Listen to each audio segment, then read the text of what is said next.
Ravi de vous retrouver pour ce nouveau numéro du Dessous des cartes. Nous prenons aujourd'hui la direction de la Serbie. Voici la deuxième ville du pays, Novi Sad, et les images terribles du 1er novembre 2024, le jour où l'auvent de la gare centrale s'est effondré, tuant 16 personnes. Au-delà du drame, cet accident a déclenché un mouvement de révolte populaire chez les Serbes, particulièrement chez les étudiants, qui ont vu dans ce drame la conséquence de la corruption qui, selon eux, gangrène l'État et notamment le secteur des travaux publics. La contestation a été si forte que le Premier ministre de l'époque, Miloš Vučević, a dû démissionner. Mais l'indéboulonnable président Aleksandar Vučić, lui, est toujours là depuis 2017.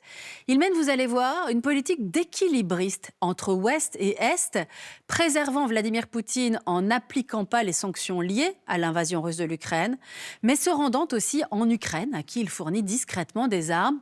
Vučić qui soutient toujours par ailleurs la candidature serbe pour rejoindre l'Union européenne. La Serbie, de surcroît qualifiée par la Chine d'ami indéfectible lorsque Vučić s'est rendu à Pékin en septembre 2025. L'occasion pour nous de mieux connaître la Serbie, ce pays clé des Balkans qui regarde à la fois vers Pékin, Moscou et Bruxelles. Sortons nos cartes. Et nous allons commencer par une mise au point géographique. Voici la représentation de la Serbie à laquelle nous sommes habitués en France et en Allemagne, un territoire de 77 000 km², peuplé de 6,5 millions d'habitants, avec pour capitale Belgrade. Mais ces frontières sont contestées par la Serbie, qui ne reconnaît pas l'indépendance du Kosovo, on y reviendra, et représente donc cette ancienne région autonome comme faisant encore partie intégrante de son territoire. Une indépendance reconnue par certains pays seulement, nous avons donc décidé de représenter cette frontière contestée en pointillé. Le nord de la Serbie est traversé par le Danube, le plus long fleuve d'Europe. Celui-ci passe notamment à Novi Sad, deuxième ville du pays. C'est ici, on l'a vu, qu'un auvent s'est effondré en 2024, tuant 16 personnes. Le Danube coule ensuite sur environ 80 km avant de rencontrer la Save, l'autre grand cours d'eau de Serbie, et c'est à cette confluence que se situe la capitale, Belgrade. Elle rassemble les lieux de pouvoir, l'Assemblée ou encore le Palais de Serbie, mais elle est aussi connue pour sa forteresse et la cathédrale Saint-Sava, la deuxième plus grande église orthodoxe au monde. Cette vaste plaine septentrionale constitue le cœur économique du pays.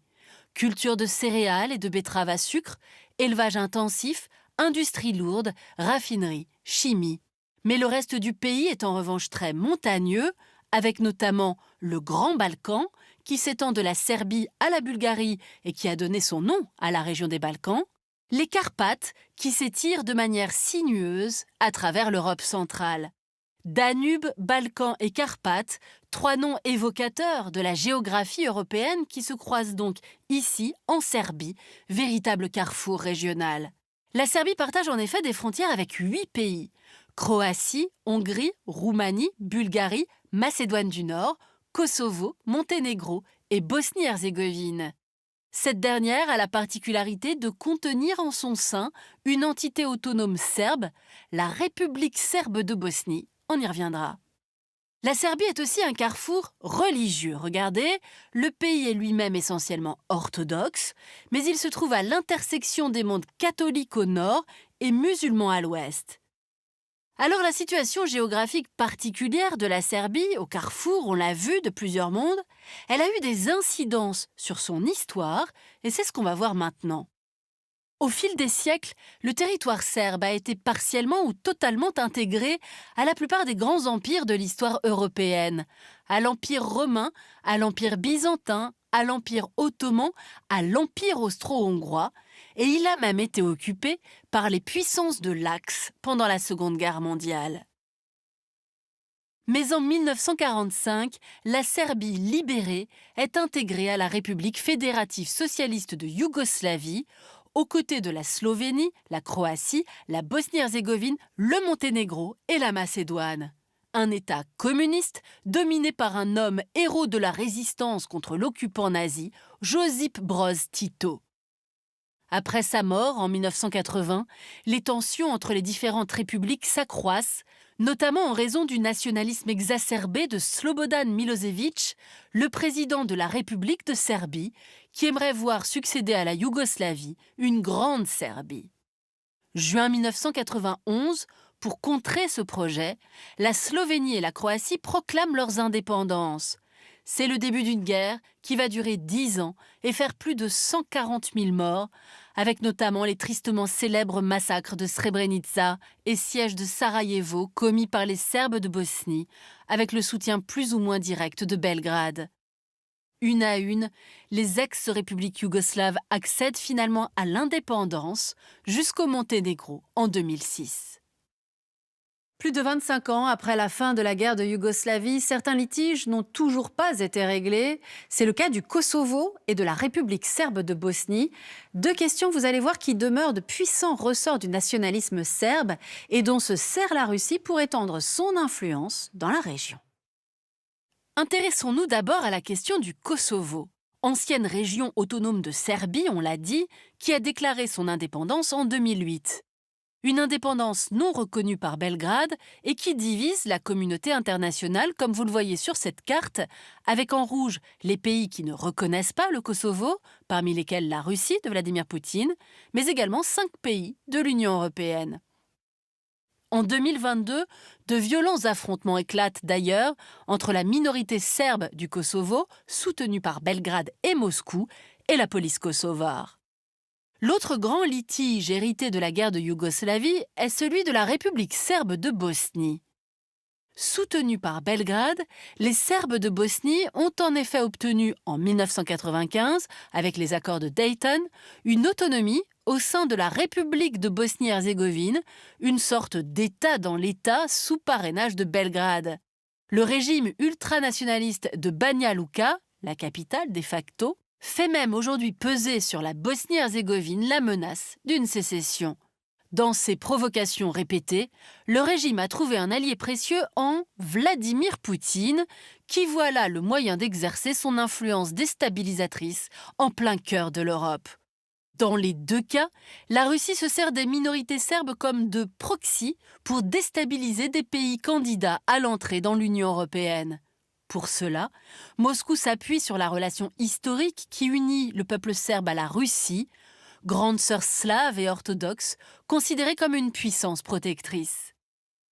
Au-delà de ces minorités, Moscou entretient des liens étroits avec Belgrade. La Serbie est ainsi l'un des seuls pays du continent européen à n'avoir adopté aucune sanction contre la Russie. Au sein de l'opinion serbe, les positions pro-russes sont d'ailleurs très répandues.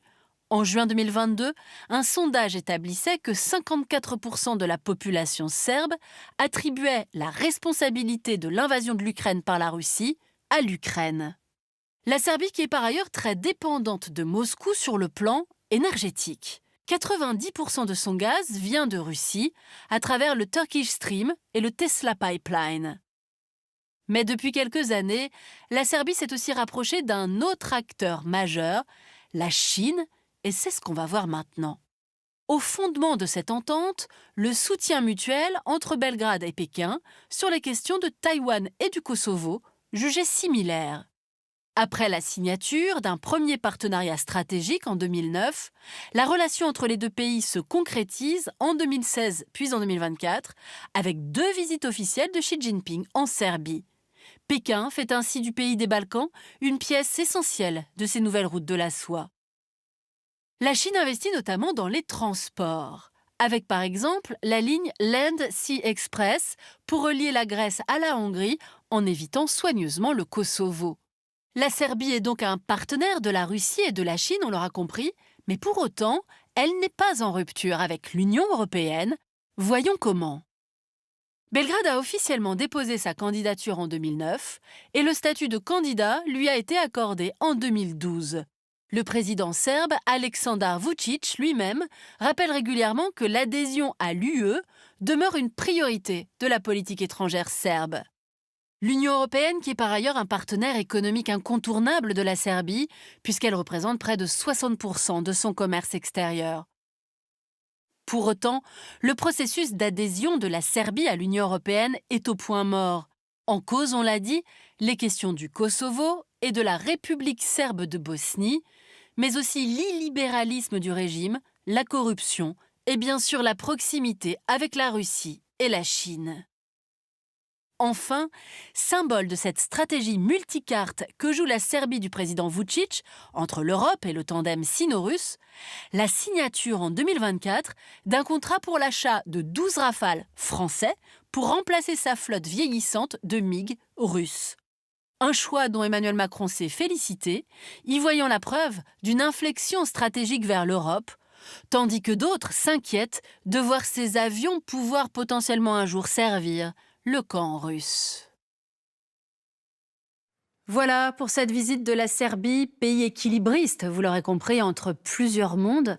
Un équilibrisme géopolitique particulièrement visible en octobre 2025, lors du grand défilé militaire organisé par Belgrade, au cours duquel on a pu voir une image insolite, 2 avions Rafale français paradant dans le ciel aux côtés d'avions MiG russes, le tout sous les yeux notamment du chef d'état-major de l'armée de l'air français, mais aussi devant des officiels de l'armée chinoise. Un défilé peu banal qui disait beaucoup de la Serbie d'aujourd'hui. Et pour aller plus loin, cet ouvrage, publié aux éditions Talendier en 2023, Les Balkans en 100 questions. Ainsi s'achève ce nouveau numéro du Dessous des cartes. Rendez-vous bien sûr la semaine prochaine, même endroit, même heure. Et d'ici là, n'oubliez pas, comme d'habitude, arte.tv et nos réseaux sociaux pour retrouver l'ensemble de nos vidéos. Et inscrivez-vous pour découvrir notre newsletter du samedi. À bientôt.